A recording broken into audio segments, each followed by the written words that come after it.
If you've watched the previous videos in this series, you already know that Arabic verb forms aren't random. Change the pattern and the meaning changes too. Today we're uncovering another one of Arabic's biggest secrets, verb form 4.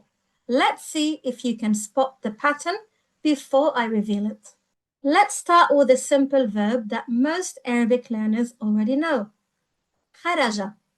It simply means he went out. Now look carefully at the second verb, أخرج.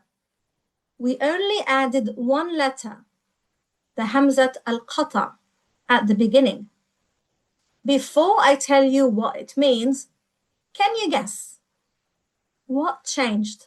Let's see the first verb in context.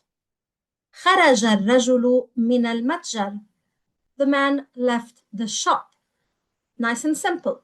The man performs the action himself. Nobody causes him to leave. He simply goes out or exits. Now compare it with verb form 4. أخرج حارس الأمن الرجل من المتجر. The security guard took the man out of the shop. Notice what changed.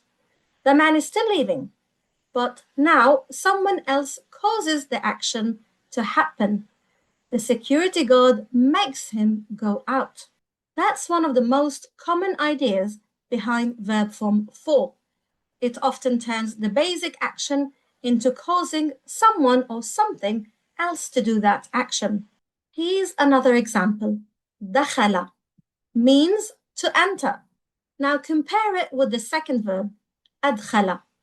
At first glance, it almost looks the same.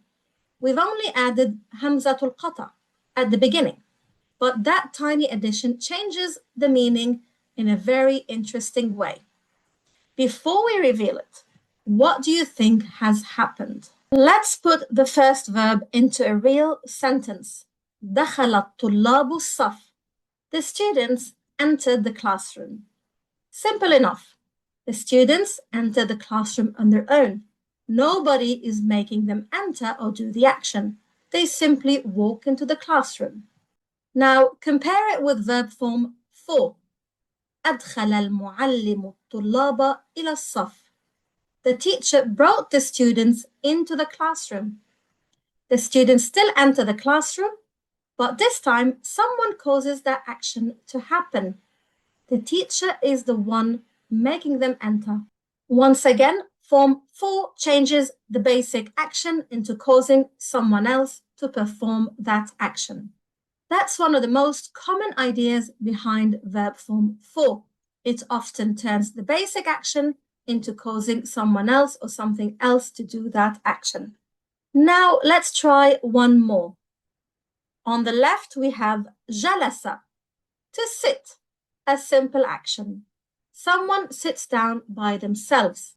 Now compare it with form 4, أجلس. We added همزة القطع at the beginning. Can you already guess what it means? If you've spotted the pattern, you're probably thinking to make someone sit. Exactly. Now let's see the two verbs side by side. جلست المرأة على الأريكة. The woman sat on the sofa. She performed the action herself. Now compare it with form 4. أجلست المرأة صديقتها على الأريكة. The woman seated her friend on the sofa. Notice the difference. The friend is still sitting, but she isn't the one initiating the action. The woman causes her to sit.